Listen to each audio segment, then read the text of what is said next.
नमस्कार, सुलगता सवाल देख रहे हैं और मैं हूं आपके साथ दिव्या सिंह। इस वक्त आंध्र प्रदेश के सीएम और तमिलनाडु के सीएम दोनों ही चर्चा में बने हुए हैं और इसकी वजह है उनके तरफ से दिए गए बयान, जिसका जिक्र हर तरफ होने लगा है।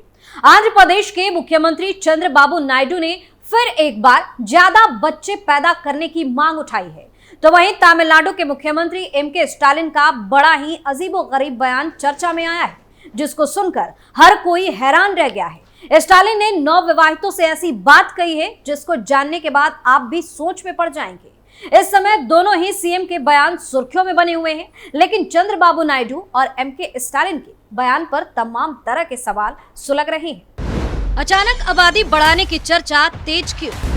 सीएम स्टालिन और चंद्रबाबू नायडू ने क्या कहा?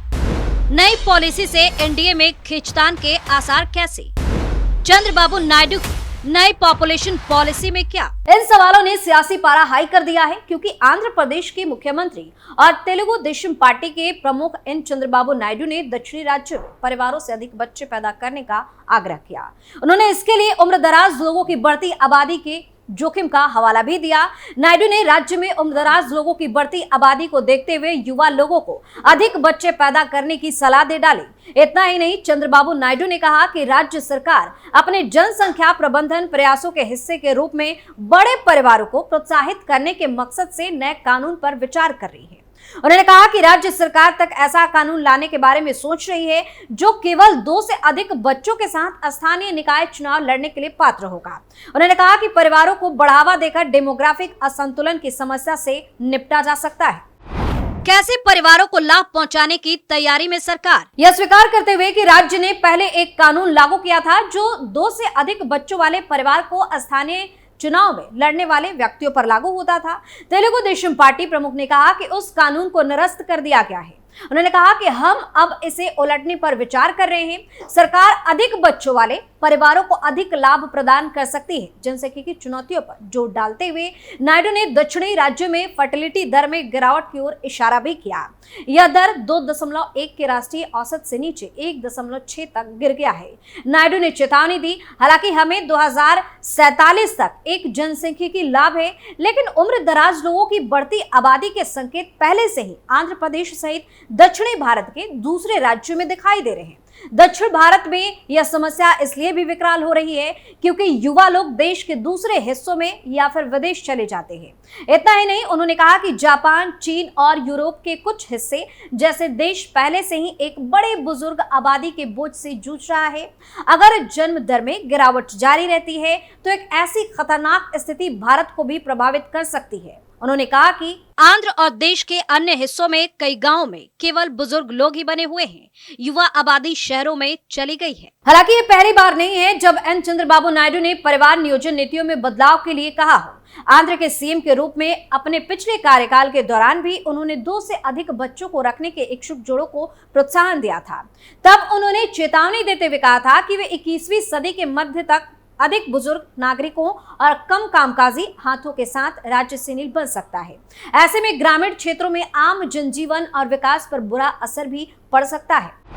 तमिलनाडु के मुख्यमंत्री स्टालिन ने क्या कहा? आंध्र प्रदेश के सीएम चंद्रबाबू नायडू के बाद अब तमिलनाडु के मुख्यमंत्री स्टालिन ने भी लोगों से ज्यादा बच्चा पैदा करने की अपील की है।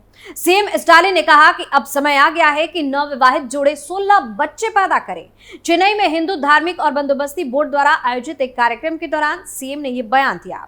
यहां मुख्यमंत्री एमके स्टालिन की मौजूदगी में 31 जोड़ों का विवाह हुआ। उन्होंने कहा कि शायद अब समय आ गया है कि जोड़े 16 तरह की संपत्ति के बजाय 16 बच्चे पैदा करें। इस मौके पर सीएम एमके स्टालिन ने कहा कि यही कारण है कि क्लैग नार ने बहुत पहले फिल्म पराशक्ति में एक संवाद लिखा था, जिसमें उन्होंने कहा था कि हम मंदिरों के खिलाफ नहीं है, बल्कि मंदिरों के भयानक पुरुषों का शिविर बनने के खिलाफ है। उन्होंने कहा कि हमारी आबादी कम हो रही है, जिसका असर हमारी लोकसभा सीटों पर भी पड़ेगा, इसलिए क्यों ना हम 16-16 बच्चे पैदा करें। आगे कहा कि जब बड़े बुजुर्ग कहते थे कि तुम 16 संतानें प्राप्त करो और समृद्ध जीवन जियो, तो इसका मतलब 16 संतानें नहीं बल्कि 16 प्रकार की संपत्ति थी, जिसका उल्लेख लेखक विश्वनाथ ने अपनी पुस्तक में किया है।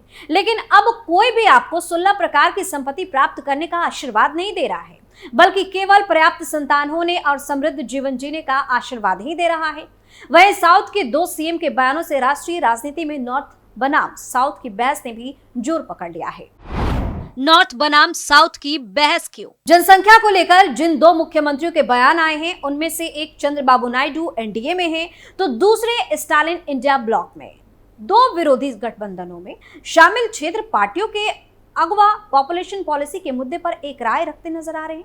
हालांकि दोनों के तर्क अलग अलग हैं।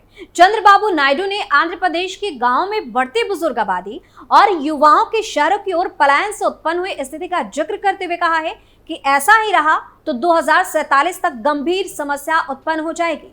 कई गांवों में केवल बुजुर्ग ही रह गए हैं। वहीं स्टालिन ने तो खुलकर संसदीय सीटों की समस्या का राग छेड़ दिया है।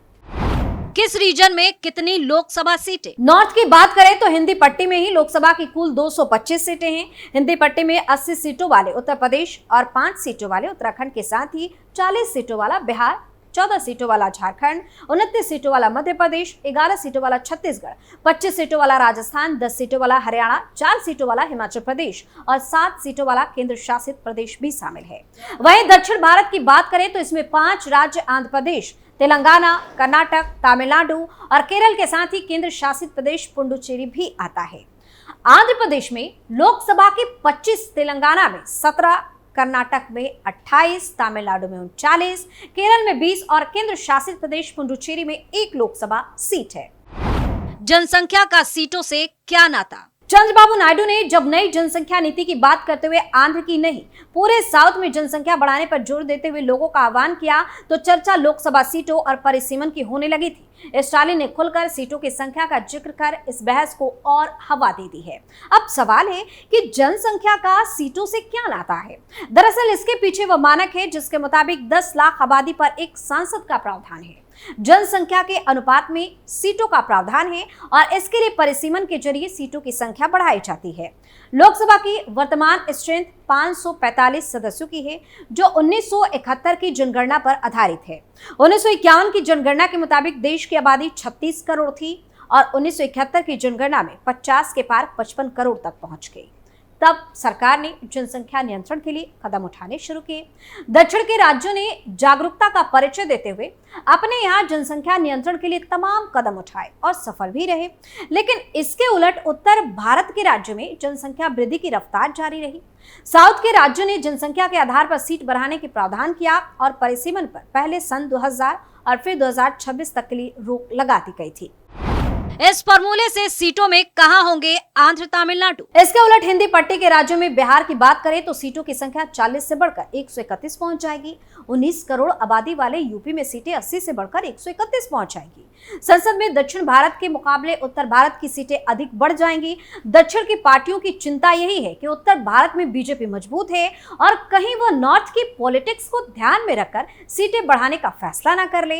एक पहलू यह भी है कि बीजेपी हालिया आम चुनाव में लगातार तीसरी बार सत्ता में लौटी, लेकिन पिछले 2 चुनाव जितनी मजबूती के साथ नहीं।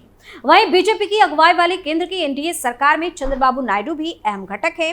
चंद्रबाबू के साथ और साउथ के सांसदों के विरोध की आशंका होगी।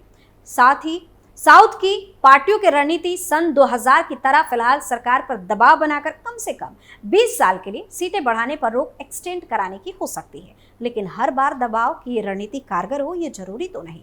यह भी एक वजह हो सकती है कि भविष्य में ऐसी स्थिति ना आए कि सत्ता का सेंटर नॉर्थ शिफ्ट हो जाए।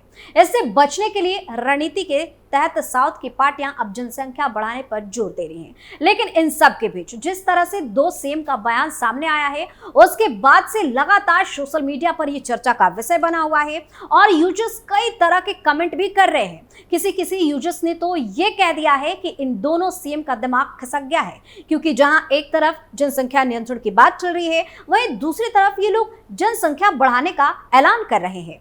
तो फिलहाल इन दोनों की फजीहत हो रही है जिस तरीके से इन दोनों सीएम का बयान सामने आया है। सुलगता सवाल में फिलहाल के लिए इतना ही। देखते रहिए कैपिटल टीवी। नमस्कार।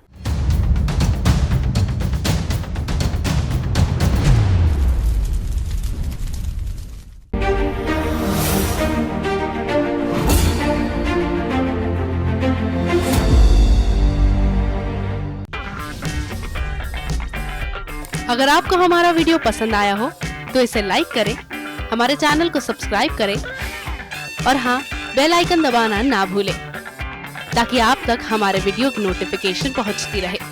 आप अपना सुझाव हमें कमेंट बॉक्स में दे सकते हैं। हमारे साथ जुड़ने के लिए शुक्रिया।